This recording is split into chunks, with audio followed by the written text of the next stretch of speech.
Dans un monde où les frontières se dressent entre les peuples, parfois un simple geste fait vibrer l'âme collective. Tebboune, président d'Algérie, frappe à la porte de Rome, envoyant un message qui dépasse les intérêts politiques pour toucher à quelque chose de plus grand. L'ombre du Mahdi qui s'étend. Mais que signifie vraiment cet appel silencieux? Et si derrière les événements visibles se cachait un souffle divin, un éveil de conscience qui invite à la justice, à la paix et à la transformation intérieure? Aujourd'hui, plongeons ensemble au cœur de ce mystère, là où le politique rencontre le spirituel, là où l'ombre devient lumière. 1. Le souffle d'un message céleste. Dans les ruelles silencieuses d'Alger, à l'heure où l'aube s'étire comme un soupir sur les toits blanchis à la chaux, un homme plie une feuille ancienne. Son doigt tremble légèrement. Il appose un cachet vert, épais et symbolique, comme s'il apposait le poids d'un monde. Cette lettre ne contient pas que des mots. Elle contient un frisson, une intention, un pressentiment. À des centaines de kilomètres de là, dans les couloirs ornés du Vatican, des pas résonnent sur le marbre ancien. Le pape reçoit l'ambassadeur algérien avec une attention presque mystique. Ce n'est pas un simple échange de politesse. Quelque chose d'invisible entoure la scène. Le silence entre les mots dit davantage que les discours eux-mêmes. Mais revenons à Alger. Le vieil homme qui transcrit la lettre n'est pas n'importe qui. Il est un maître calligraphe. Dans les courbes de l'alif et les spirales du mum, il entend des échos d'une autre dimension. Lorsqu'il lit le contenu de la lettre, il ne voit pas seulement des formules diplomatiques. Il perçoit une voix entre les lignes, comme si chaque mot était chargé d'un souffle ancien, un rappel. Il s'arrête, pose la plume, ferme les yeux. Et dans ce silence, il entend la vibration, pas un son, un frémissement intérieur, comme si une ombre venait de passer sur son cœur. Non pas une ombre inquiétante, mais une ombre d'annonce. Ce même pli, enroulé dans un foulard vert, arrive dans la main d'un imam. Il n'ouvre pas la lettre immédiatement. Il la tient contre sa poitrine, quelques instants. Puis l'ouvre avec lenteur. Chaque mot semble peser plus lourd que le précédent. Quand il referme le pli, ses yeux s'embuent et il murmure « Cela pourrait être un signe. L'histoire pourrait s'arrêter ici. » Mais elle ne fait que commencer. Car ce simple échange entre deux nations devient un miroir, un reflet. Il évoque une réalité plus grande, celle des signes. Ces signes que Allah dissémine dans la vie des hommes, dans les événements apparemment ordinaires, pour réveiller les âmes endormies. Et soudain, une question se pose dans le cœur du spectateur attentif. Et si cette lettre n'était pas seulement un message politique, mais un souffle divin déguisé? Dans la tradition spirituelle, il est dit que les signes du Très-Haut ne tombent jamais du ciel avec fracas. Ils glissent dans nos existences, comme le vent dans les feuilles, lent, subtil, parfois déguisés en gestes banals. Tebboune, un président dans un monde troublé, choisit d'adresser un message à l'un des symboles de la chrétienté mondiale. Et ce message, s'il est scruté avec les yeux de l'âme, pourrait contenir bien plus qu'une intention diplomatique. Il pourrait être l'écho d'un rapprochement prophétique, d'un appel invisible à l'unité des justes, des croyants sincères, au-delà des traditions humaines. Le calligraphe, l'imam, et même le messager qui porte la lettre, chacun d'eux devient un vecteur de sens, des instruments dans une orchestration plus grande. Ils ne savent peut-être pas qu'ils participent à quelque chose de sacré, mais leur cœur, lui, le sent. Car lorsque l'ombre du Mahdi commence à s'étendre, ce n'est pas par le tumulte ni la guerre. C'est d'abord par un frémissement, une tension dans l'air, une paix étrange qui précède le grand bouleversement. Dans le cœur du spectateur attentif, la vibration commence à s'insinuer. Et si cette lettre au Vatican? Et si cette initiative venue du Maghreb? Et si cette volonté de tendre la main dans un monde divisé était un des signes subtils qu'Allah accorde à ceux qui observent? Dans la mosquée du quartier, l'imam ne parle pas de cette lettre en public. Il sait que certaines choses ne doivent pas être dites à voix haute. Mais dans son sermon du vendredi, il choisit ses mots avec soin. Allah envoie parfois ses signes dans les gestes des hommes.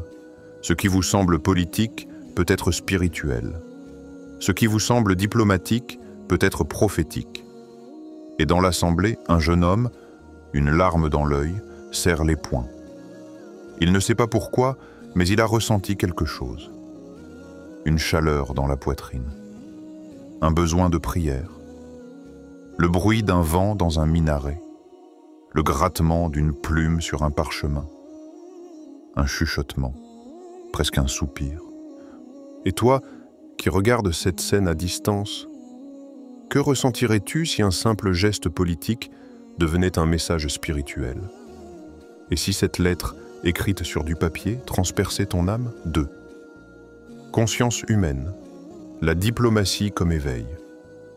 Il y a des moments où les grandes décisions politiques ne se jouent pas dans le tumulte des caméras, mais dans le murmure de deux hommes qui s'écoutent vraiment.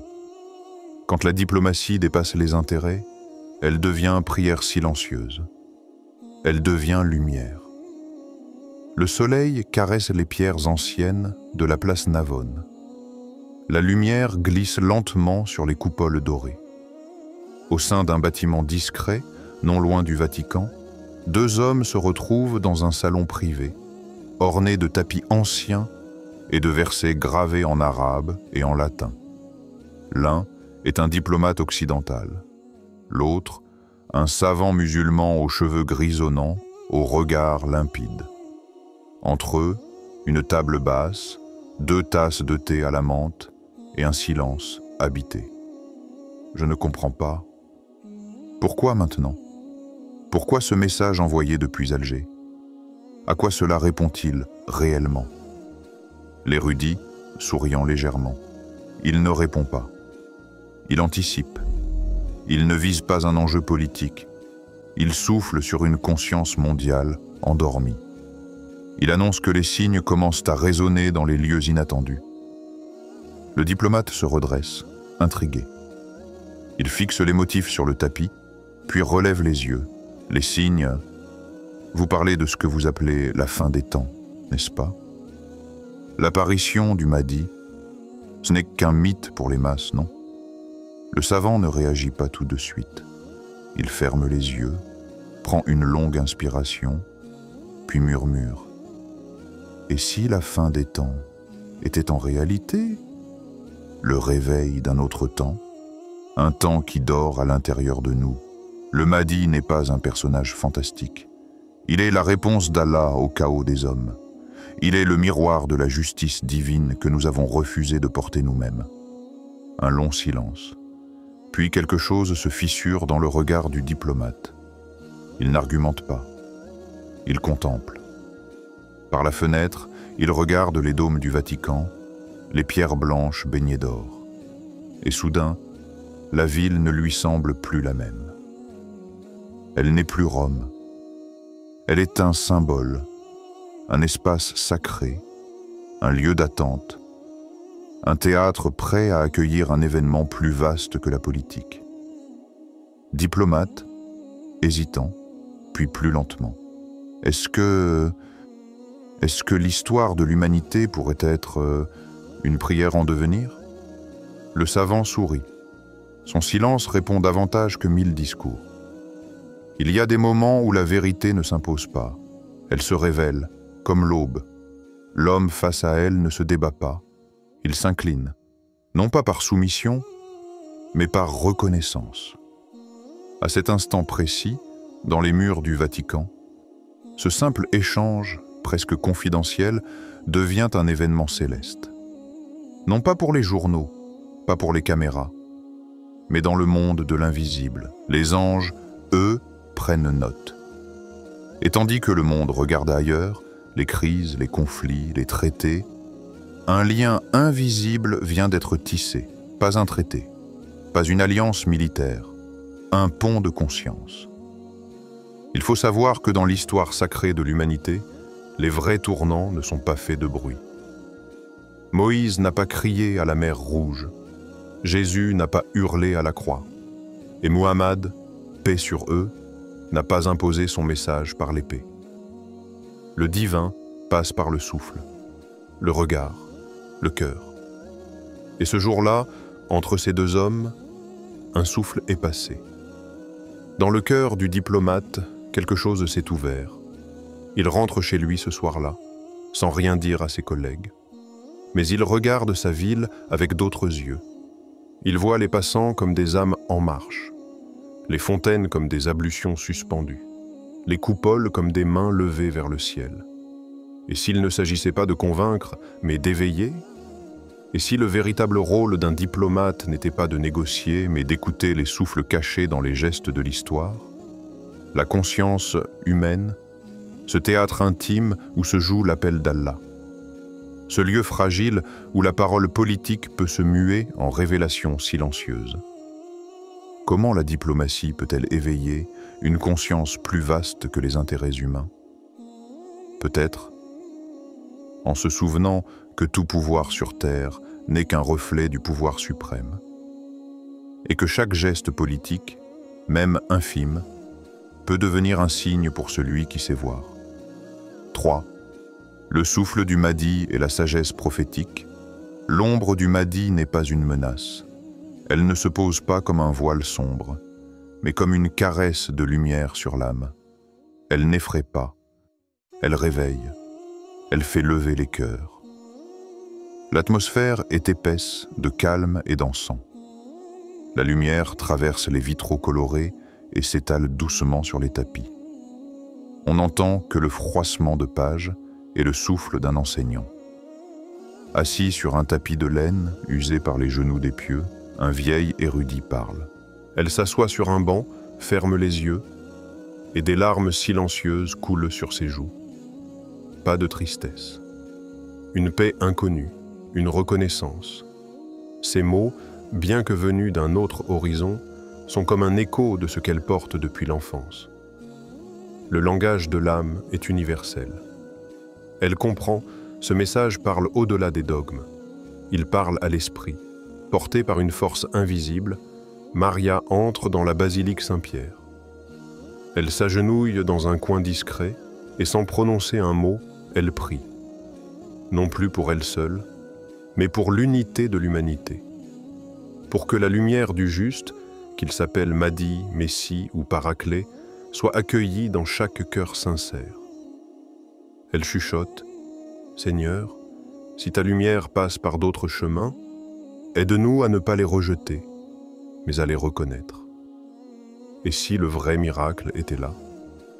Non pas dans une apparition spectaculaire, mais dans cette capacité que nous avons à sentir la vérité, même lorsqu'elle nous arrive vêtue d'une autre foi. L'ombre du Mahdi devient ici un miroir silencieux. Elle révèle ce que nous avons toujours su. Nous appartenons tous au même souffle. Comment réagirions-nous si nous découvrions que les paroles d'un autre chemin spirituel résonnent en nous, comme un écho divin? Ce message, venu des confins de l'histoire et de la foi, n'est pas seulement une déclaration diplomatique. C'est un appel à l'éveil, une invitation à regarder au-delà des apparences, à ouvrir nos cœurs à la lumière qui se déploie. Dans ce monde fracturé, la véritable force ne réside pas dans la puissance des armes ou des discours, mais dans la paix qui s'installe entre les âmes, dans la justice qui éclaire nos actes, dans la lumière que chacun peut devenir. Alors, à toi qui regardes, je pose cette question. Es-tu prêt à accueillir cette lumière? À laisser l'ombre du Mahdi éclairer ton propre chemin? Que la sagesse divine guide chacun de nous, aujourd'hui et toujours. Ce message, venu des confins de l'histoire et de la foi, n'est pas seulement une déclaration diplomatique. C'est un appel à l'éveil, une invitation à regarder au-delà des apparences, à ouvrir nos cœurs à la lumière qui se déploie. Dans ce monde fracturé, La véritable force ne réside pas dans la puissance des armes ou des discours, mais dans la paix qui s'installe entre les âmes, dans la justice qui éclaire nos actes, dans la lumière que chacun peut devenir. Alors, à toi qui regardes, je pose cette question. Es-tu prêt à accueillir cette lumière, à laisser l'ombre du Mahdi éclairer ton propre chemin? Que la sagesse divine guide chacun de nous, aujourd'hui et toujours. Elle s'assoit sur un banc, ferme les yeux, et des larmes silencieuses coulent sur ses joues. Pas de tristesse. Une paix inconnue, une reconnaissance. Ces mots, bien que venus d'un autre horizon, sont comme un écho de ce qu'elle porte depuis l'enfance. Le langage de l'âme est universel. Elle comprend, ce message parle au-delà des dogmes. Il parle à l'esprit. Portée par une force invisible, Maria entre dans la basilique Saint-Pierre. Elle s'agenouille dans un coin discret et sans prononcer un mot, elle prie. Non plus pour elle seule, mais pour l'unité de l'humanité. Pour que la lumière du juste, qu'il s'appelle Mahdi, Messie ou Paraclet, soit accueillie dans chaque cœur sincère. Elle chuchote, « Seigneur, si ta lumière passe par d'autres chemins, aide-nous à ne pas les rejeter, mais à les reconnaître. » Et si le vrai miracle était là?